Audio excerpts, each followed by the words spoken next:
¿Ahí me escuchas? Shalom, esta es la Parashá Aharei Mot, o después de la muerte. Y en el Humash de ArtScroll, que es el que voy a estar leyendo, viene en la página 681, y la Parashá comienza diciendo: Veidaber Adonai el Moshe Aharei Mot, Sheni Benei Aharón. Y habló Adonai a Moshe después de la muerte de los dos hijos de Aharón, al acercarse delante de Adonai cuando murieron. Y este es el versículo en el que quiero estar compartiendo principalmente, que después de la muerte, y luego concluye el versículo 1, cuando murieron. Los sabios dicen, si ya nos dijo que después de la muerte, ¿por qué nos repite que cuando murieron? El verso 2 continúa diciendo, y le dijo Adonai a Moshe, háblale a Aarón, tu hermano, que no ha de ingresar en todo momento al santuario, hacia adentro del velo, frente a la cubierta que está sobre el arca, para que no muera, porque en una nube apareceré sobre la cubierta del arca. Con esto vendrá Aarón al santuario, con un novillo como ofrenda por el pecado, un corbán hatat, y un carnero como un corbán olá, una ofrenda de elevación. Una túnica de lino sacra vestirá, calzas de lino revestirán su carne, con una faja de lino se ceñirá, con un turbante de lino cubrirá su cabeza, vestimentas sacras son, y sumergirá en agua su carne y las vestirá. Y de la congregación de los Bené Israel tomará 2 machos cabríos como ofrenda por el pecado, corbán hatat, y un carnero como un corbán olá, una ofrenda de elevación. Y acercará Harán el toro de la ofrenda por el pecado, corbán hatat, el que es personal, el suyo, y expiará en aras de sí mismo y de los miembros de su casa. Y después tomará los 2 machos cabríos y los parará delante de Adonai a la entrada de la tienda de reunión, y echará a Aarón sobre los 2 machos cabríos la suerte. Una suerte será para Le Adonai, para el Eterno, y la otra Le Azazel. Y acercará a Aarón el macho cabrío designado para el sorteo para Adonai, y lo hará a un corbán hatat, ofrenda por el pecado. Y el macho cabrío designado para el sorteo de Le Azazel permanecerá en pie, vivo, delante de Adonai, para expiar por medio del mismo y mandarlo a Azazel, al desierto.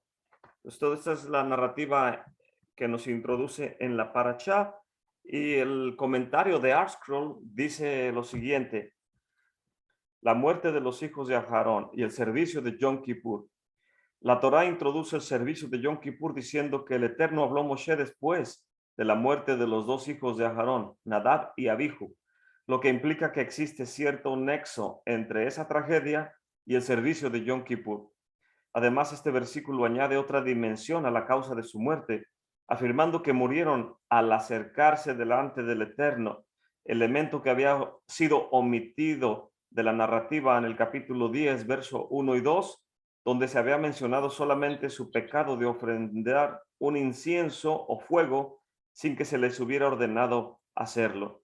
Sin embargo, a partir de la descripción que se ofrece aquí, parecería que fueron castigados solo por haber entrado a un área que le estaba vedada. Esta obvia discrepancia es tratada por los sabios y por los exégetas. Y eso es lo que hace mención el Rabí Bajia en su comentario. Y tengo conmigo aquí el comentario en la Torá del Rabí Bajia ben Asher.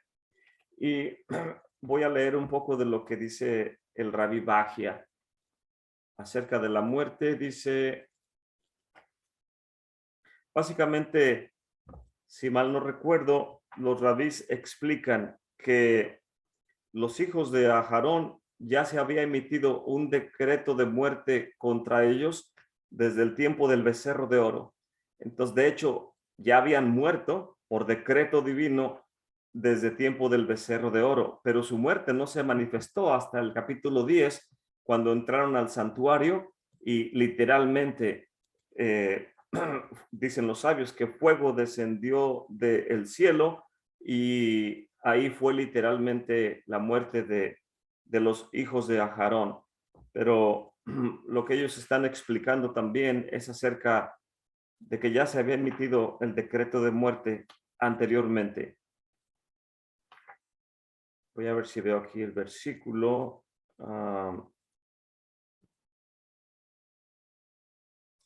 dice, un acercamiento cabalístico. La narrativa de nuestro texto sugiere que los hijos de Aarón murieron 2 muertes, viendo que la Torá escribe Beumotó, y ellos murieron. Es el versículo, al final del versículo 1, cuando dice, Veidaber Adonai el Moshe, Aharei mot sheni ben Aharon bekorbatem lefni Adonai beimoto. Cuando murieron, al final del versículo. Entonces dice que los hijos de Aarón murieron. ¿Cuándo murieron? Y en base a este versículo es donde el Rabbi Bajia y los demás exégetas nos dicen que posiblemente murieron 2 veces o tuvieron 2 muertes cuando se emitió el decreto y la muerte literal cuando entraron en el santuario en la inauguración del Mishkan. Continúa diciendo el Rabbi Bajia, ellos murieron habiendo ya dicho que después de la muerte, Aharei Mot, tenemos de esta manera una construcción similar donde la palabra vida se repite como si significara que alguien había tenido 2 vidas y vivió y vivió. Moshe dice en Deuteronomio 33:6, Yehi Rubén de El Yumot, pueda Rubén vivir y no morir. Estas palabras hacen alusión a lo que muchos sabios interpretan, que el alma que no cumple un propósito en este mundo posiblemente use otro cuerpo para poder cumplir su propósito. Y esto implica que puede haber diferentes muertes en una misma alma que tal vez cumple el propósito en diferentes cuerpos. Este tema está en el contexto de Nadab y Abihu, nos lleva a las palabras que nos hacen pensar. Y ellos no tuvieron hijos, número 3 y 4. Entonces, son conceptos un tanto complicados para nosotros y quiero aclarar que en mi punto de vista personal no creo que sea el mismo significado, o no pienso yo que es el mismo significado de la reencarnación que utilizan algunos grupos religiosos en las religiones de Oriente, en su relación a lo que del judaísmo se enseña como la transmigración de almas. Y en el Nuevo Testamento se hace alusión de ello, sobre todo en el caso en particular de Juan Bautista, que el mismo Mesías lo dice, de cierto les digo que Eliyahu ya vino e hicieron con él lo que quisieron, porque en el caso de Yohanan Hamadbil o Juan el Purificador, Juan el Sumergidor, este Cohen, el hijo de Zacarías y de Elizabeth, en el libro de Lucas, vino con el espíritu de Eliyahu. Entonces, si Eliyahu no murió y fue llevado por carros de fuego, como nos lo dice en el libro de Reyes, quiere decir que el espíritu de Eliyahu está cumpliendo propósitos o tareas que el Eterno le da, pero en este caso se hizo presente, de acuerdo a las palabras del Mesías, en la persona de Juan Bautista o de Yohanan Hamadbil. Y algo muy difícil de explicar porque no tenemos el entendimiento para ello y tal vez necesitamos de sabios de Israel que nos explican con más detalle este tipo de conceptos. Pero aquí el Rabbi Bajia está explicando un poco acerca de ello, que el alma que no cumple su propósito busca venir a completar la tarea que no logró cuando le dieron su cuerpo. Y la pregunta es, ¿cuántos cuerpos puede el alma de alguna persona estar pidiendo prestados o asociándose con las características del individuo que tiene el cuerpo para que esa alma intente cumplir el propósito? No sé cómo funcionan ese tipo de circunstancias, pero el Eterno puede ayudarnos a entenderlo. Voy a continuar leyendo el comentario del Rabbi Bajia, porque dijo que no tuvieron descendencia. Nos damos cuenta que si alguien muere sin tener descendencia, su alma está potencialmente buscando cumplir su propósito, porque ese mandamiento no lo logró cumplir, el de que no es bueno que el hombre esté solo, sino que se una a su mujer y tengan hijos o formen una familia. Y yo cuando leí esto me pongo a pensar, pero ¿qué otros mandamientos nuestra alma no logra cumplir mientras vivimos en este mundo presente? Y tenemos que venir en otra vida a cumplirlos, o exactamente el de no tener descendencia, o cómo funcionan estas cosas. Creo que a través de meditar en todos estos conceptos vamos a tener más preguntas que respuestas, pero es bueno, es mejor ir aprendiendo y ir resolviendo, haciendo nota de las dudas que vienen y las circunstancias de lo que rodea el texto, y tener eso en nuestro folder y nuestras notas para, si el Eterno nos ayuda en su misericordia, ir madurando y aprendiendo. Contrario a ignorar el pasaje o decir que esto es algo que es muy místico o tiene que ver con otros conceptos y, como dicen los americanos, aventar nuestras manos en desesperación y decir, yo no quiero escuchar ni saber nada de eso. Entonces creo que es bueno que meditemos en lo que se nos muestra y de esa manera ir desenmarañando, decimos en México, o deslindando conceptos. Continúa diciendo el rabí, la Torá nos provee una clara pista acerca de esto cuando se nos escribe en el libro de Levítico 22:13, la hija de un Cohen que llegó a quedar viuda o se divorció y no tuvo descendencia, puede regresar a la casa de su padre como lo era antes de casarse, parte de la familia, y puede comer terumá o de la mesa de su padre. Este significado en el pashat o en el contexto simple quiere decir que ella vuelve a reasumir sus derechos como miembro de la familia de los Kohanim. No quiere decir que si se casó con otro Cohen, dejó de ser miembro de los Kohanim, siguió siendo una mujer descendiente de los Kohanim o parte de los Kohanim, pero ya no podía comer de la alacena o de los alimentos que los Kohanim, en base a lo que la Torah dice, a ellos se les lleva los diezmos, la ofrenda, el terumá y los frutos de la tierra. En este caso, cuando la mujer se casa, ya no tiene derecho a la mesa de su padre. Pero si la mujer no tuvo hijos, no tuvo descendencia y murió su esposo o se divorció y no tuvo hijos, dice la Torá en el contexto que aquí explica el Rabbi Bajia, que puede regresar y recibir el beneficio de la mesa de su padre. Y antes de continuar con el concepto del Rabbi Bajia, que es lo que quiero enfocarme, uh, voy a leer un versículo más. Dice, el autor, el Rabbi Bajia, habiendo introducido este comentario como un concepto un tanto cabalístico o místico en la manera de que podemos entenderlo, él visualiza las palabras Bat Cohen o la hija de un Cohen en este versículo como una referencia al alma de una persona, ya que así como esta joven regresa a la casa de su padre, o esta mujer regresa a la casa de su padre después de haber quedado viuda o haberse divorciado o separado, así de esta manera podemos entender que el alma, cuando deja el cuerpo, regresa a su fuente de donde provino.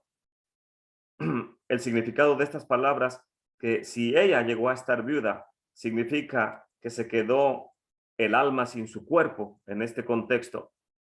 Y como resultado, ella se convierte en una gerusha o en una mujer divorciada que no puede regresar, quien no puede regresar a sus raíces en el contexto que ella no tuvo descendencia o no pudo concebir semilla de parte del esposo.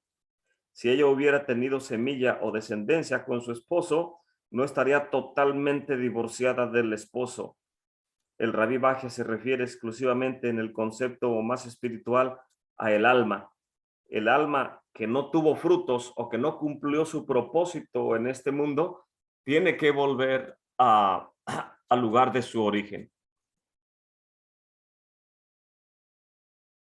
Entonces, eso me llamó la atención cuando estaba leyendo, perdón, el comentario del Rabí Bajia, y cuando dice aquí el autor, nuestro autor, es porque este comentario es traducido por el Rabí Eliyahu Munk. El Rabí Eliyahu Munk está hablando de lo que el autor, el Rabí Bajia, está hablando en su contexto de la parashá. Y antes de meditar más en ello, quiero hablar con ustedes un poco acerca de un artículo que viene en la enciclopedia judaica. Esta es la enciclopedia judaica y vine a buscar en el libro número 5, donde viene en inglés la palabra death o muerte. Y aquí en el artículo acerca de la muerte vienen algunos conceptos un tanto interesantes. No lo voy a leer todo porque son 2 hojas, 2 y media, hablando del concepto de la muerte, pero dice aquí a la mitad del artículo, dice, este mundo es como un pasillo antes del mundo venidero. Y la muerte es estar pasando de un lugar al otro. Es como un lugar que conecta. Al morir, el alma sale del cuerpo o deja el cuerpo con un grito que dicen los sabios de Israel que reverbera o se escucha desde un extremo del mundo hacia el otro, pero el oído natural no lo puede escuchar, el eterno sí lo escucha. Para hacer una transición de ese estado de existencia hacia al otro mundo, la exacta naturaleza de lo cual es algo considerado una disputa entre los rabís. Esta disputa viene en el Tratado Shabbat 152b, Berajot 18b, y también el rabí Maimónides en su Yad Hasaká, Tratado Teshuva 8.2, entre otros. También puede usted ver el artículo Vida después de la muerte, o el artículo Cuerpo y alma, o el artículo Mundo venidero para más detalles. Y continúa el artículo diciendo, ya que la naturaleza del mundo que está más allá de este mundo es generalmente aceptada en el sentido de que los que dejan este mundo ya están libres de cumplir los mandamientos. Es un tema muy usado por Rav Shaul. Cuando uno ya muere en este mundo, ya no vivo yo, mas vive el Mesías en mí. El que ya murió a este mundo no está obligado a cumplir mandamientos. Y es precisamente algo que cuando leemos el libro de Gálatas, nos está hablando acerca de estos conceptos que mucha gente trata de ayudar a la Torá, tratando de distinguir entre la ley del pecado y de la muerte y la ley de vida en el Mesías. Me ha librado de la ley del pecado y de la muerte. Y los que son literalistas están tratando de explicar todo este tipo de leyes en la teología, y muchas veces es la misma Torá en sus dos conceptos, Torá escrita y Torá oral, que ellas mismas explican todo esto, pero la gente que no entiende esto y son literalistas, quieren ayudar a la Torá para librarla de conceptos negativos, y en realidad nos llevan a veces por otro tipo de conceptos que la gente se confunde. Pero aquí en ese aspecto nada más quise recalcar que cuando uno muere está libre de los mandamientos de la Torá. Es obvio, porque el propósito de la Torá, perdón, es llevarnos al Mesías. Entonces, cuando una persona fallece, ya tuvo su oportunidad de que la Torá lo llevara al Mesías y ahora tiene que dormir hasta el tiempo de la resurrección. Voy a continuar leyendo. Y la muerte en este contexto también viene a servir como un proceso para el cubrimiento de sus transgresiones, o si lo podemos decir de otra manera, que cuando una persona fallece, el acto de morir viene a ser como un punto a su favor en caso de que transgresiones no lograron ser purgadas en el tiempo de su vida. Así lo ve el mundo en el judaísmo. Voy a seguir leyendo en el proceso. Números, el Sifri en números 112 habla acerca de esto. Hay una confesión en el hecho de muerte, una fórmula cuando una persona va a partir y de este mundo puede hacer su oración. Principalmente se les decía a los criminales justo cuando iban a ser ejecutados. Y esta frase o esta oración es la siguiente: pueda mi muerte ser un cubrimiento por todas mis transgresiones. Esto viene en el Tratado Sanedrín 6.2. El valor del cubrimiento que la muerte le da al penitente toma un grande énfasis después de la destrucción del templo, ya que el que fuera abolido el sistema de sacrificios donde los individuos podíamos traer nuestras ofrendas para que cubrieran por nuestras transgresiones. Una vez que es destruido el templo y el altar, entonces se hace más énfasis en que la muerte del individuo puede ayudarle a cubrir por sus transgresiones. Y además de esto, su teshuvá, su arrepentimiento. También el contexto del día del Yom Kippur y todo lo que conlleva el servicio para cubrir por las transgresiones, no solamente del Cohen oficiante, del Cohen Gadol, sino también de toda la nación. Voy a continuar leyendo. La muerte y el nacimiento son vistos como un proceso paralelo. Así como un hombre nace con un grito, con lágrimas, así también muchas veces cuando uno muere, también llora y uno también grita. Muchos dicen que si el individuo muere con sus manos o sus puños cerrados, es como si estuviera diciendo, todo el mundo fue mío. Pero los sabios dicen que si murió con las manos abiertas, es como si estuviera tratando de decir, no heredé nada de este mundo. Esto viene en Eclesiastes Rabá 5.14. Los rabís consideran que hay 903 formas de morir. La más severa es de asma, o también se compara como una espina cuando es sacada de en medio de una pelota de estambre.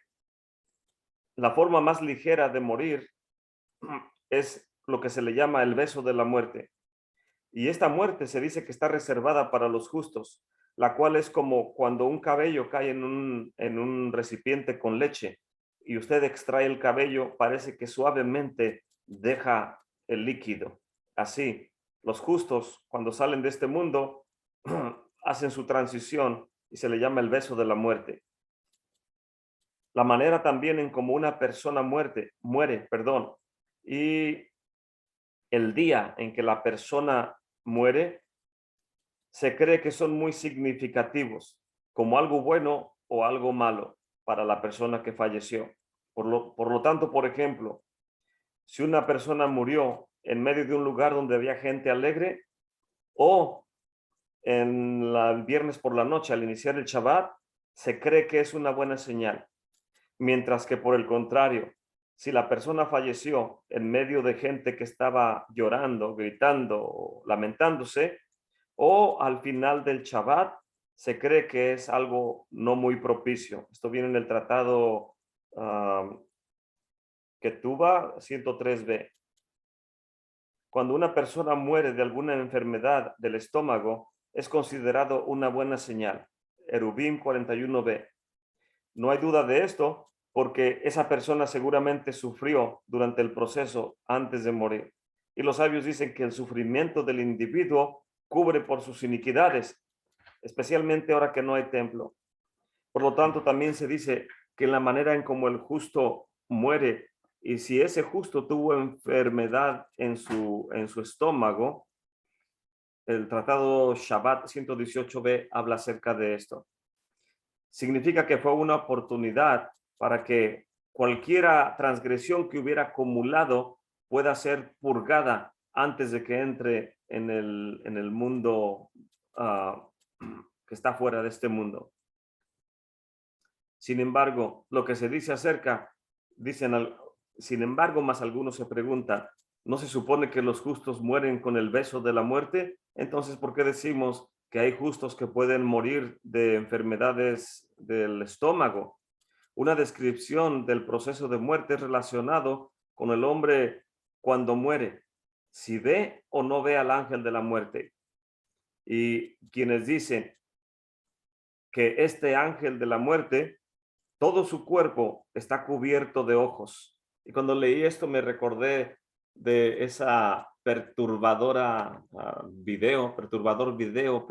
escena que el artista ruso que hace unos meses dibujó a cómo él percibía la carroza de fuego, el trono de la gloria que habla el profeta Ezequiel, y este individuo dibujó como un ángel y cubierto de ojos por todos lados, y los ojos se movían por todos lados. Y cuando leí esto dije, oh, más bien ese artista dibujó al ángel de la muerte, pero no dibujó a la carroza del Eterno, ni las cuatro figuras o los cuatro, le llaman los Hayot, los seres vivientes o los que rodean el trono de la gloria.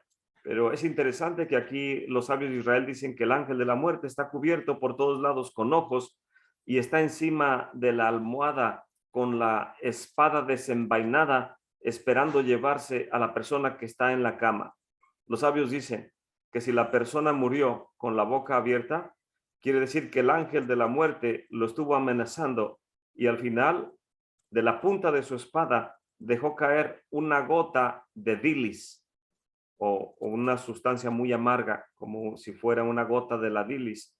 Y cuando la persona la engulló, abrió la boca y al final, por eso, el cuerpo de esas personas comienzan a oler muy mal en cuanto mueren.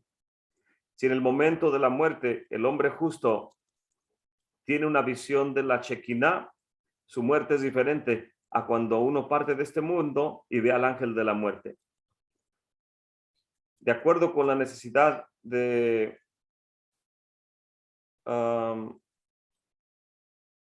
entender lo que es el contexto de partir de este mundo, los sabios tienen disputas entre ellos mismos acerca de este punto. Por un lado, unos dicen un punto de vista extremo y otros no tienen un punto de vista tan extremo. La muerte, la paga del pecado es muerte, o sea, la muerte viene por causa de la transgresión. Y los sabios nos dicen en el tratado Shabbat 55a que si no hubiera pecado, no vendría el ángel de la muerte. Por lo tanto, es inevitable que el hombre no muera porque no hay hombre que viva y que no transgreda. No hay un hombre justo sobre la tierra que no peque, dice Eclesiastés 7:20. Aún Moshe y Aarón murieron porque ellos habían pecado. Shabbat 55b. Hay unas cuantas excepciones en las cuales personas realmente justas como Eliyahu, él no murió, no vio la muerte, no probó la muerte. Levíticus Rabá 27:4, Eclesiastés Rabá 3:15. En otros casos, hay gente que había muerto solamente por consecuencia del veneno de la serpiente del Edén, por causa del pecado de Adán, y por eso entró la muerte al mundo. Deuteronomio Rabá 9:8 y Tratado Shabbat 55a. Hay 4 personas, dice la Gemara, que eran completamente justos en este mundo y grande cantidad de personas los seguía para aprender la Torá de sus labios de ellos. Uno de ellos, si, no recuerdo los 4, pero siempre es fácil recordar que uno era el padre del rey David, Isaí, de Bethlehem, y otro de ellos fue el hijo que tuvo el rey David con la que era esposa del hombre del Carmelo, Nabal, que su nombre es necio, Abihu, Kileab, porque su nombre es que era exactamente como su padre, para que la gente no pensara que era entre Abigail, era hijo de Abigail, que ya venía encinta antes de que falleciera Nabal. Los sabios de Israel dicen que Kileab es uno de los nombres, tenía 2 nombres este joven, era muy parecido al rey David. Y los sabios de Israel dicen que tanto Isaí, el padre del rey David, como su hijo, Kileab, fueron de las personas que nunca transgredieron en este mundo, pero que solamente murieron por el veneno de la serpiente desde el huerto del Edén. Entonces viene todo este concepto. No quiero estarles leyendo todo lo que viene aquí, pero es sumamente interesante lo que los sabios nos hablan acerca de cuando la persona llega al momento que tiene que partir de este mundo, y lo que el Rabí Bajia nos dice. Voy a volver al comentario del Rabí Bajia antes de seguir leyendo. Lo voy a repetir porque ya lo había leído. Dice: nuestro autor, habiendo introducido su comentario un tanto cabalístico con las palabras la hija del Cohen, en este verso hace referencia al alma, o sea, cualquier alma del ser humano que desciende de Bina, que está en el lado derecho de la Sefirot, y de Gesed en el lado, perdón, Bina está al izquierdo y Gesed en el lado derecho. El significado de las palabras que el alma o ella que quedó viuda significa que el alma se separó del cuerpo. El Rabí Bajia interpreta el texto literal de la Torá de una hija de un Cohen que quedó viuda, lo compara a el alma del hombre o del ser humano que cuando se separa del cuerpo. Como resultado va a ser una gerusha o una mujer divorciada o que perdió a su esposo, ya sea que murió o se separó, y no puede regresar a sus raíces porque no había tenido semilla en su vientre del esposo, que si ella hubiera tenido hijos con su esposo, ella no estaría, como no tuvo hijos, no, voy a tratar de traducir otra vez. Si ella hubiera tenido descendencia con el esposo, no sería totalmente divorciada del esposo, o sea, tendría una conexión con su esposo. En este contexto, dice el Rabí Bajia, el alma también, cuando viene a este mundo y no tiene fruto o no cumple su propósito, entonces, así como la hija del Cohen puede regresar a la casa de su padre, así también el alma del ser humano regresa a la presencia del Padre, de donde se originó inicialmente, o donde era su casa inicial. Y tiene una frase final, dice aquí: todas las almas se originan en la presencia del Santo, bendito es Él, y se alimentan en ese lugar, o viven, o tienen vida, antes de que vengan a un cuerpo aquí en este mundo. Cuando están en la presencia de la gloria, ellas disfrutan de las abundancias de la Shekinah.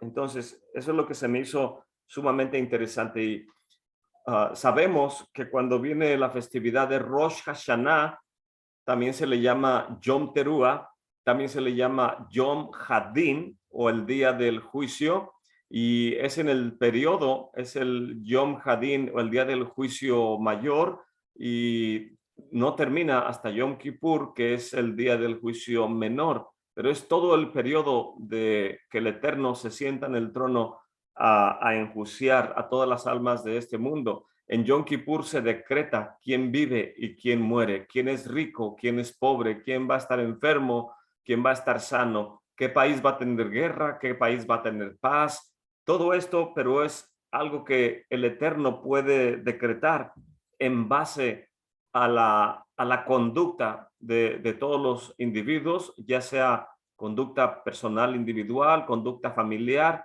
en el contexto de una comunidad, o en base a la conducta de un pueblo o de una nación. Si toda la nación es perversa, pues la misma nación genera calamidad sobre ellos mismos. Mas si la nación es justa, genera justicia para toda la comunidad. Entonces, son conceptos sumamente importantes, pero a la vez difíciles de entender, porque creemos que yo voy a hacer lo que yo quiera y que cada quien se rasque con sus uñas, pero en realidad no es así. En realidad somos miembros de una comunidad. Ayer estábamos al final del servicio de Shabbat meditando en la mesa que le llamamos Seudat HaMashiach, o la comida recordando al Mesías que estableció el Rabí Baal Shem Tov en conmemorar cuando venga el Mesías en la era mesiánica. Se sentará, como dice la Escritura en el Nuevo Testamento. Entonces nos sentaremos con el Mesías en la mesa en aquel día. Y total que hay una costumbre en el hasidismo ortodoxo acerca de esta comida en el séptimo día de Pesaj, en la cual se conmemora la venida del Mesías y la institución del reino mesiánico. Y ayer estábamos meditando en ello ahí en la Quejilá y comenzamos a platicar experiencias, cómo cada uno, nuestra vida ha cambiado a partir de que hemos venido al conocimiento del Mesías, de su Torá del Eterno, que el Mesías es el Verbo encarnado, y hablábamos también precisamente acerca de que no podemos engañar al Eterno, que muchos decimos conocer al Mesías, pero en realidad no cambiamos nuestra conducta o nuestra manera de ser, o sea, los mandamientos o la obediencia a los mandamientos parece ser que no nos expone palpablemente como personas justas, porque nuestra manera de hablar o nuestra conducta no es como personas justas. Entonces, meditábamos en todas estas cosas que son muy interesantes y yo dentro, en mi propio, haciendo examen de conciencia, medité y le dije a los hermanos, ya llevamos más de 2000 años desde la muerte y resurrección del Hijo del Eterno, y parece ser que cada generación que viene o que pasa debería ser mejor a la anterior por causa de esta herencia tan hermosa de redención. Mas, sin embargo, parece ser al contrario, y los sabios nos los dicen, que justo antes de la venida del Mesías la maldad se incrementará. El mismo Mesías nos los dice, y los enemigos del hombre serán los de su casa. Y meditaba en todo esto, dije, ¿cómo es posible que la redención que se otorga por la muerte del justo, que cubre por transgresiones de la comunidad de creyentes, no nos afecta lo suficiente para hacernos personas diferentes cada día que despertamos? Y es algo muy duro decir que aprendo hebreo o que traigo una kippah, que leo la Torá, que creo en el Mesías y que mi actitud me delata, que no he podido madurar como una persona justa para poder en ese mérito que no sabemos cuándo somos llamados a la presencia del Santo, bendito es Él, pero en la balanza cada año está pesando. Si hago obras de justicia, la balanza se inclina hacia el lado de la justicia. Y si hago obras de iniquidad, el Eterno no me lo permita, la balanza se inclina a la obra de la iniquidad. Cuando llega el tiempo de Teshuvah, en el mes de Elul, justo antes del mes de Tishri, que se suena el shofar, el día del juicio, los sabios de Israel dicen, ok, tenemos 40 días antes del día del juicio y hay que ejercitar el arrepentimiento. Si en todos los meses del año no lograste hacer suficientes obras de justicia para que al ser juzgado tengas favor delante del Eterno, lo único que puedes hacer, que si la injusticia es superior, te arrepientas para que sea borrado y la poca justicia que hiciste pese más que la injusticia. Entonces, es por eso muy importante que nuestro arrepentimiento sea sincero, porque si no es sincero, se va a emitir de todas maneras el decreto y el Eterno va a emitir quién vive, quién muere, quién es pobre, quién es rico, quién es saludable, quién va a tener enfermedad, quién va a morir por muerte violenta, quién va a morir por un beso de la muerte. Todo eso se decreta en Yom Kippur, pero el juicio comienza desde Yom Teruah, desde el sonido del shofar, en que nuestra alma debe despertar cuando escucha el sonido del shofar. Entonces, quería retocar este tema porque los sabios nos dicen que 3 libros se abren en ese periodo del día del juicio: el libro de los justos, el libro de los injustos y el libro de los intermedios. A los intermedios se les llama los Beinonim, los intermedios. Los justos, dice la Escritura, que son inmediatamente inscritos en el libro de la vida. Los injustos son inmediatamente inscritos en el libro de la muerte. Y los intermedios se les da una oportunidad de poder arrepentirse, y precisamente a grandes rasgos es el propósito de los 7 años de de tribulación o de calamidad que vienen sobre el mundo, de lo cual es el tema principal, entre otros, acerca del libro de Apocalipsis. En el libro de Apocalipsis se nos enseña acerca de la coronación del Mesías, y vi uno como cordero inmolado porque no había nadie digno de tomar el pergamino y desatar los sellos, hasta que vi uno como cordero inmolado que era digno de tomar el pergamino del que estaba sentado en el trono. Entonces, todos estos pasajes y estos capítulos nos hablan acerca de la coronación del Mesías. Y Rab Shaul, en su carta a los Corintios, 1 de Corintios 15, nos habla acerca de la resurrección de los muertos y nos dice: he aquí les digo un misterio. Voy a leer: no todos moriremos, todos ciertamente no dormiremos, mas todos seremos transformados en un momento, en un abrir y cerrar de ojos, a la final trompeta, o en el shofar final, porque será tocado el shofar y los muertos serán levantados sin corrupción y nosotros seremos transformados. Entonces los rabinos enseñan que solamente hay 3 shofares en toda la liturgia del ciclo anual en las festividades. Tenemos el shofar, el primer shofar, que es precisamente el que se escucha en el monte Sinaí cuando nos es entregada la bendita Torá, que el shofar sonaba y sonaba y sonaba y la gente decía: no podemos tolerar el sonido del shofar. Ese es el primer shofar. Nada más existen el primer shofar, el último shofar, primero y el último, y el número 3 es el tercer shofar, es el de Yom Kippur, el shofar Hagadol. Entonces Rab Shaul está hablando que los muertos van a resucitar en el final shofar, no en el primero, sino en el último. O sea, no van a resucitar en Shavuot, sino en Yom Teruah. Y Yom Teruah sucede en el mes de Tisri. Quiere decir que la resurrección de los muertos no va a ocurrir en ningún otro mes más que en el mes de Tisri, que en el calendario secular es correspondiente entre septiembre y octubre, si no me equivoco. La resurrección de los muertos, en ese contexto, Rab Shaul nos está diciendo claramente: no va a tomar lugar ni en febrero ni en marzo del calendario secular, sino en el mes de Tisri, que es entre septiembre y octubre, o la cabeza del calendario civil del pueblo de Israel. Y entonces aquí nos está diciendo que los muertos son resucitados. ¿Y para qué son resucitados? Para que puedan estar presentes. Los justos son levantados para que estén presentes en la coronación del Mesías. Y es por eso que en el libro de Apocalipsis se nos está narrando la coronación del Mesías. Y después dice: vi a los cientos de miles que vienen con el Mesías.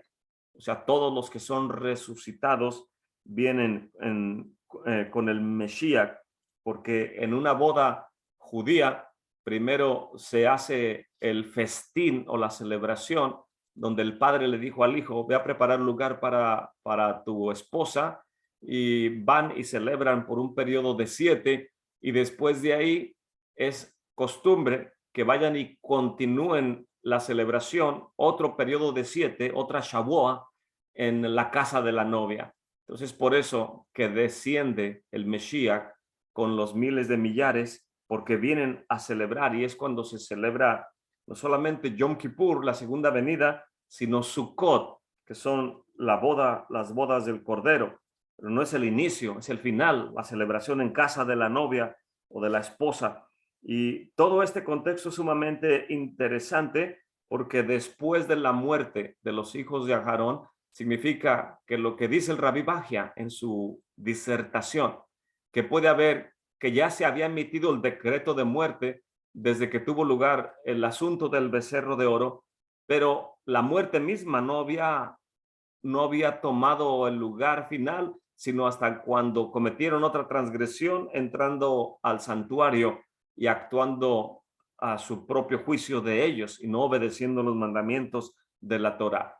Quiere decir que en Yom Kippur se puede emitir un decreto de muerte, el Señor no lo permita, en contra de cualquiera de nosotros, pero no necesariamente quiere decir que vamos a morir en ese día de Yom Kippur, sino que puede venir el ángel de la muerte en cualquier otro mes del año, en cualquier día del año, y estar reclamando que se cumpla el decreto. Pero los sabios de Israel dicen que 3 cosas pueden anular el decreto: teshuvá, arrepentimiento; tzedakah, hacer obras de caridad y teshuvá, se me va la tercera, teshuvá, sadaká y tefilá, oración.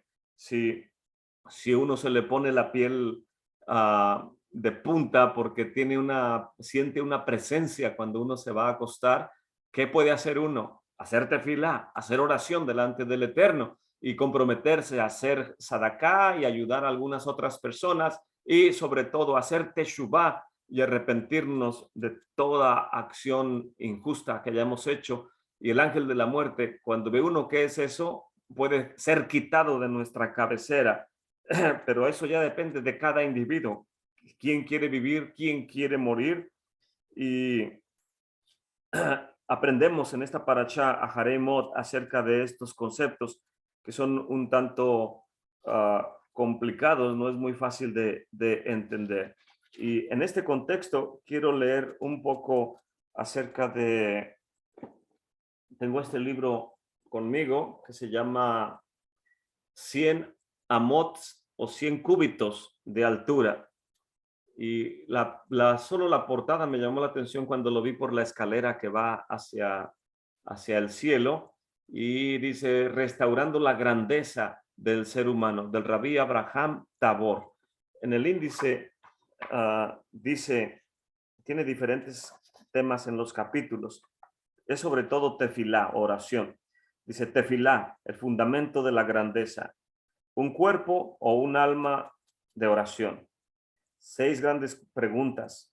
La respuesta, ¿qué es tefilá? ¿Cómo podemos entender tefilá? El propósito de la creación. Y en la sección 2 viene berajot, bendiciones. La fuente de la bendición, cara a cara, mi Señor, mi dueño, el que da la vida y cómo es una vida delante del Eterno. Y también viene el Señor del universo, comer para poder orar o orar para poder tener el mérito de comer. Y la imagen del creyente, déjeme recordar, el tema que les quiero leer un poco es en la página 152 y el título es Permítanos bendecir al Eterno. El punto 1, sirviendo al Eterno. Punto 2, lo peculiar de servir al Eterno. Punto 3, la recepción de el Malkut Hashamayim, del reino de los cielos. Y eso es lo que quería leerles, la recepción del mundo del reino de los cielos.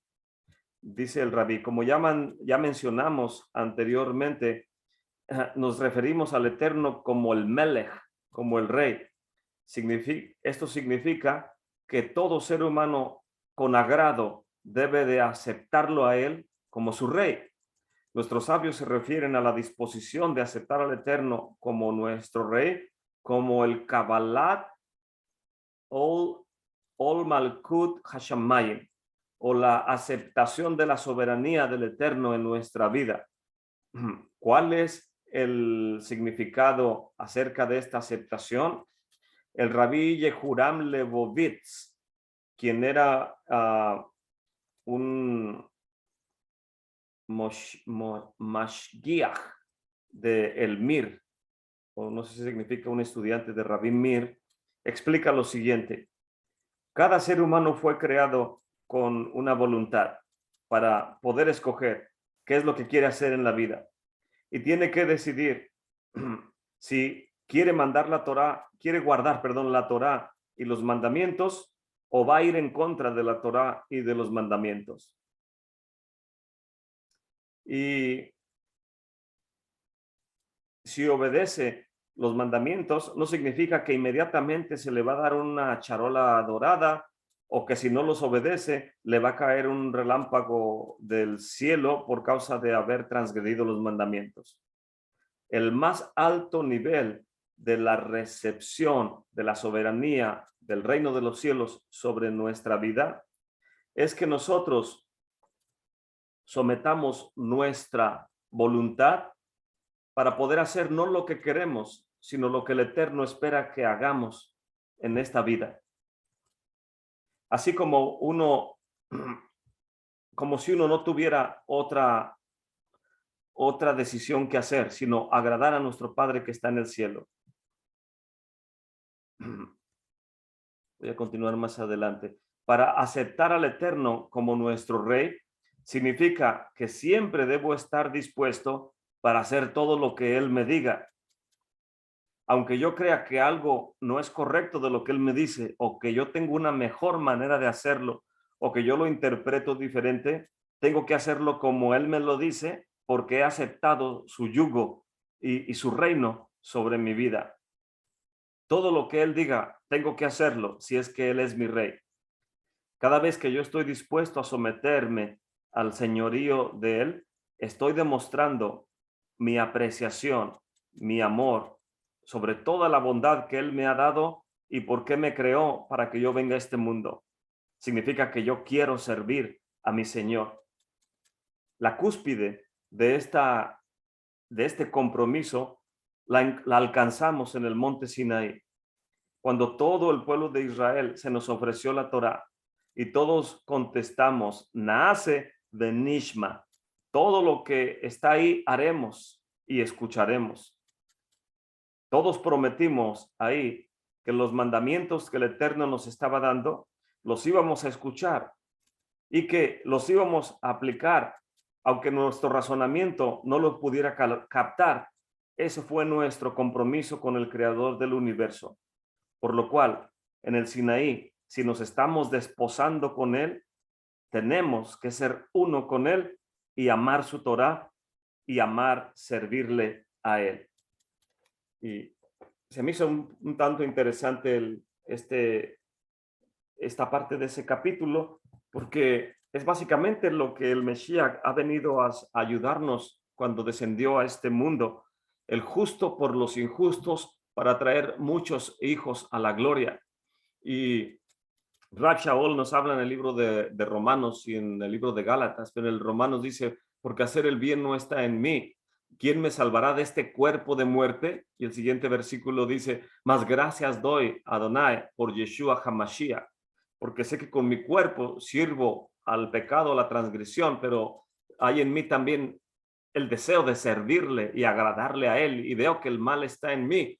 Y es bueno tener el mal en nosotros para que no hagamos lo que querramos, sino hacer lo que nuestro Padre Celestial espera que nosotros hagamos. En este contexto es muy importante que sepamos que si nos ponemos el yugo del reino de los cielos y entendemos la soberanía de nuestro Padre Celestial, significa que le vamos a servir el resto de los días que nos quedan de vida de una manera voluntaria y aunque no entendemos todo, ya aceptamos el yugo del reino de los cielos que el Mesías trajo en el libro de Mateo. Dice, entonces comenzó Yeshua a predicar, voy a leer, ayer lo estábamos leyendo en el libro de Mateo, después de que fue tentado por el Hasatán y fue el pueblo asentado en tinieblas vio grande luz y los sentados en región de sombra de muerte, luz les esclareció. Verso 17 del capítulo 4 de Mateo. Desde entonces comenzó Yeshua a predicar y a decir, arrepiéntanse, porque el reino de los cielos se ha acercado. En el idioma griego dice, el reino de los cielos está aquí. Si el Mesías introduce el reino de los cielos que ya descendió de lo alto con la venida del Mesías operando, está aquí, y uno dice, acepto el yugo y reconozco que el Rey, que el Eterno ha puesto es el Mesías, y que amo al Mesías y amo la Torá del Eterno, significa que ya no vivo yo, mas vive el Mesías en mí. Y si vamos a vivir el resto de nuestros días así, lógico, vamos a estar inscritos en el libro de la vida. Pero si vamos en contra de eso, vamos a ser, el Eterno no nos lo permita, inscritos en el libro de la muerte. Más quedan los intermedios, los que dicen, no sé, tal vez lo hago después, o los que dicen, en el día de la muerte, antes de morirme me arrepiento. Entonces, todos esos intermedios que no se han decidido servir al Eterno o darle la espalda al Eterno, esos son los Beinonim, los que quedan intermedios. Y este es el grupo de personas que van a entrar en la tribulación para que tomen su decisión. El capítulo 20 del libro de Apocalipsis nos habla un tanto acerca de esto. Y dice, vi a un ángel descender del cielo, tenía la llave del abismo y una grande cadena en su mano. Y prendió al dragón, aquella serpiente antigua que es el diablo y el Hasatán, y lo ató en el milenio. Aquí dice que lo ató por 1000 años. Lo ató en ese periodo, en el milenio. Y lo arrojó al abismo y lo encerró y puso un sello sobre él para que no engañe más a las naciones hasta que se cumplan los 1000 años. Y quiero enfatizar que la palabra que se utiliza aquí en el capítulo 20, verso 3, que hasta que sean cumplidos, no quiere decir que hasta que termine el milenio. No está hablando del fin del milenio, está hablando del milenio en sí. Es la palabra telos, que significa el propósito o la meta, lo mismo que viene en el libro de Romanos capítulo 10, donde dice que la meta, porque el fin de la ley es el Mesías, o la meta, el propósito, el telos de la Torah es llevarnos al Mesías. Aquí se utiliza la misma palabra, se traduciría que arrojó al abismo, lo encerró y puso un sello sobre él para que no engañe más a las naciones hasta que se cumpla o la meta de todo este entorno esté cumpliéndose, o sea, en el milenio, pero no necesariamente al final. Después de esto es necesario que sea desatado un poco de tiempo. Puede ser que sea atado al principio de los 7 años y que sea soltado unos meses después de esto, unos días, no nos lo dice exactamente, un poco de tiempo. Y vi tronos y se sentaron sobre ellos y les fue dado juicio. Y vi las almas de los degollados por el testimonio de Yeshua y por la palabra del Eterno, y los que no habían adorado a la bestia ni a su imagen, y que no recibieron la señal en sus frentes ni en sus manos, y vivieron y reinaron con el Mesías 1000 años. Mas los otros muertos no volvieron a vivir hasta que hasta que se cumpla el propósito de este periodo del milenio. Esta es la primera resurrección. O sea que Rab Shaul dice que, les digo un misterio, no todos dormiremos, mas todos seremos transformados en un abrir y cerrar de ojos cuando suene el shofar. Quiere decir que si el shofar es sonado, da inicio a la era mesiánica, los muertos en el Mesías son levantados y los que vivamos vamos a ser transformados. ¿Para qué? Para poder estar presentes en el desposorio del Mesías que toma lugar delante del trono de la gloria. No toma lugar aquí en la tierra, toma lugar en el trono de la gloria. Y es por eso que es la razón principal de la resurrección de los muertos. Esta es la primera resurrección. Continúo, verso 6. Bienaventurado y santo el que tiene parte en la primera resurrección. La segunda muerte no tiene potestad en ellos. Antes serán Kohanim del Eterno y del Mesías y reinarán con él 1000 años. Y cuando los 1000 años se cumplan, el Hasatán será vuelto de su prisión. Vuelvo a enfatizar, no está diciendo que al final del milenio, puede ser al inicio del milenio, porque está hablando del propósito de todos estos, de este escenario y de estos acontecimientos. Saldrá para engañar a las naciones que están sobre los 4 ángulos de la tierra, a Gog y Magog, a fin de congregarlos para la batalla. Quiere decir que es soltado justo, al menos justo en la guerra de Gog y Magog. Y la guerra de Gog y Magog tenemos que ubicarla. Toma lugar al principio de los 7 años, a la mitad de los 7 años o al final de los 7 años. Todo eso nos va a ayudar a descifrar todo esto. Verso 9. Subieron sobre la anchura de la tierra, circundaron el campo de los santos y la ciudad amada, y de Elohim descendió fuego del cielo y los devoró. Y el diablo que los engañaba fue lanzado en el lago de fuego y de azufre, donde está la bestia y el falso profeta. Serán atormentados de día y de noche para siempre jamás. Y vi un grande trono blanco, y al que estaba sentado sobre él, delante del cual huyó la tierra y el cielo. Y no se halló lugar y no fue hallado el lugar de ellos. Huyó la tierra y el cielo y no hubo lugar para ellos. O sea, es tan enorme la visión de la presencia del Eterno que el cielo y la tierra pierden importancia en cuanto este momento, ese escenario toma lugar. Y vi a los muertos, grandes y pequeños, que estaban delante del Eterno. Y los libros fueron abiertos. Y otro libro fue abierto, el cual es el libro de la vida. Y fueron juzgados los muertos por las cosas que estaban escritas en los libros según sus obras. Quiere decir que si en este tiempo presente usted y yo sabemos que no hay otro nombre debajo del cielo dado a los hombres en el cual sean salvos, vamos a ser inscritos en el libro de la vida. Eso significa que también, como nos lo explica en el libro de los Hechos, capítulo 19, creo que le abrí en el lugar correcto, en el libro de los Hechos, capítulo 19, una hoja anterior,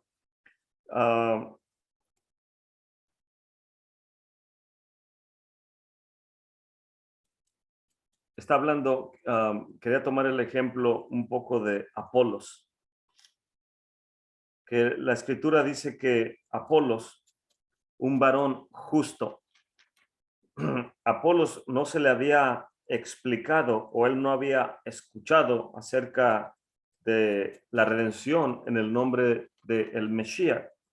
Voy a leer en el capítulo 19, capítulo 18.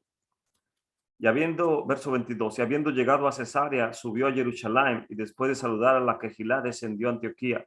Y habiendo estado algún tiempo, partió andando por la provincia de Galacia y Frigia, confirmando a todos los talmidim. Llegó entonces a Éfeso un yehudí llamado Apolos, natural de Alejandría, varón elocuente y poderoso en las escrituras. Este era instruido en el camino del Señor, ferviente en su espíritu. Hablaba y enseñaba diligentemente las cosas del Eterno, enseñando solamente hasta el bautismo o la purificación, la tevilá de Juan. Y comenzó a hablar confiadamente en la sinagoga, al cual cuando lo oyeron Priscila y Aquila le tomaron y le declararon más particularmente el camino del Eterno.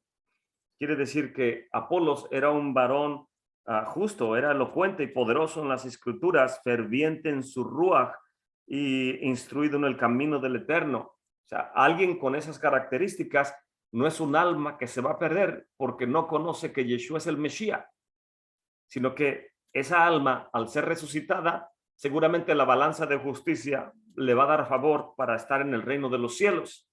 Pues cuando lo oyeron Aquila y Priscila, le declaran con más detalle diciéndole: el Mesías ya vino, fue puesto en un madero, venció la muerte, se levantó al tercer día y envió el Ruach HaKodesh a los creyentes. Y cuando él escuchó esto, le aprovechó mucho por la gracia a los que lo habían creído, porque con grande vehemencia convencía públicamente a los Yehudim, mostrando por las escrituras que Yeshua es el Mesías. Entonces, en este contexto no podemos decir que nosotros que creemos en el Mesías somos inscritos en el libro de la vida y que los judíos ortodoxos que no creen que Yeshua es el Mesías están puestos en el libro de la muerte. Eso no es lo que dice el libro de los Hechos. El libro de los Hechos está diciendo que son hombres justos, pero que están escritos en el libro de la vida. No tenemos autoridad y tampoco evidencia para decir que ellos están en el libro de la muerte. ¿Y quién puede osar decir tú sí y tú no, yo sí y tú no, o tú no y yo sí, o al revés? Entonces, no podemos, nosotros no somos quienes emitimos el juicio, pero sabemos si por nuestra fe y nuestra obediencia a los mandamientos somos inscritos en el libro de la vida, o sabemos si estamos con riesgo de ser puestos en el libro de la muerte por causa de que no tenemos temor del cielo ni amor por nuestro Padre, que no conocemos el Mesías, aunque de labios podemos decir muchas cosas, pero nuestras acciones dicen otra cosa. Y los libros son abiertos en el día del juicio, en Yom Hadin, desde Yom Teruah hasta Yom Kippur. Dice: fueron juzgados los muertos por las cosas que estaban escritas en los libros según sus acciones. Y el mar dio los muertos que estaban en él, y la muerte y el infierno dieron los muertos, que estaban en ellos. Y se hizo el juicio de cada uno según sus acciones. O sea, antes del milenio, la persona creyó, es puesta en el libro de la vida. La persona no creyó, es puesta en el libro de la muerte. Esos libros se sellan, ya no puede cambiarse. El que fue puesto en el libro de la vida ya no puede ser quitado y puesto en el libro de la muerte. El que fue puesto en el libro de la muerte ya no puede ser quitado de ahí y puesto en el libro de la vida. Queda sellado hasta el día de la resurrección. Verso 14. Y el infierno y la muerte fueron lanzados al lago de fuego. Esta es la muerte segunda. Y el que fue hallado escrito en el libro de la vida, y el que no fue hallado escrito en el libro de la vida, fue lanzado en el lago de fuego. Y quiere decir que la muerte segunda es la muerte, la última muerte, si podemos decirla de esta manera. Quiere decir que aún antes de que inicie el milenio, todas las personas que fueron injustas y perversas y no se arrepintieron, son inscritas, el Eterno no lo permita, en el libro de la muerte y quedan ahí selladas y no van a ser castigadas finalmente, sino hasta el final de lo que está hablando Apocalipsis capítulo 20, hasta que el infierno y la muerte son lanzados al lago de fuego. Ahí también son lanzados o son castigados aquellos que no son hallados en el libro de la muerte, perdón, en el libro de la vida, que no es escrito en el libro de la vida y está escrito en el libro de la muerte. Entonces todas esas personas son juntamente con el infierno y con la muerte lanzados en el lago de fuego. Y esta es la muerte segunda. Y quiera el Eterno que en el mérito de su amado Hijo Yeshua HaMashiach y de esa santísima fe que ha descendido a este mundo para que los que tengamos oído, escuchemos la voz del amado y podamos ser inscritos en el libro de la vida, nos permita el Eterno dar fe, dar testimonio que a través de lo que hablamos, de lo que comemos, de lo que vestimos, de lo que cantamos y de todo lo que hacemos, podamos ser inscritos en el libro de la vida porque hemos creído en el unigénito de nuestro Padre que ha venido a este mundo. Y todos aquellos que rechacen la Torá, rechacen al Hijo del Eterno y practiquen iniquidad, seguramente pueden ser escritos en el libro de la muerte, pero su destrucción final no ocurre sino hasta el día, en el momento que el infierno y la muerte son echados al lago de fuego y ahí también son destruidos estos perversos. El alma lógicamente regresa con el Creador, pero el cuerpo, la persona, la esencia, no sé cómo explicarlo, de que los que hicieron iniquidad van a ser destruidos junto con el infierno y la muerte en el día de la muerte segunda. Entonces, el Eterno nos libre a nosotros, a nuestros seres queridos, a los miembros de nuestra comunidad, de que puedan estar, tan siquiera no podemos darle lugar a una idea de pecaminosidad, a una idea de transgresión, de rebeldía, de tener mi propia teología, mi propia manera de ver las cosas, sino que yo siempre enfatizo, acotemos la información que nos dan los sabios respecto a un versículo antes de poder decir que este es mi punto de vista. En realidad, mi punto de vista pierde significado delante de toda la información que hay a través de todos los siglos respecto a los versículos en particular que quiera uno discutir o estudiar con otras personas, pero es sumamente delicado que sobre todo personas que buscan alimentar su hombre interior en base a todos estos conceptos que ve uno de personas que creen saber todo el tema bíblico y creen que tienen razón por encima de los sabios de Israel y todas estas ciencias bíblicas, teologías y conceptos son aspectos sumamente delicados que uno tiene que tener cuidado de qué tipo de alimento espiritual pone uno en su plato para poder alimentarse, porque no es nada más ni nada menos que nuestra alma que está siendo puesta en juego. El Eterno nos ayude y pueda los días del Mesías estar delante de nosotros prontamente y que el templo sea reconstruido. Amén.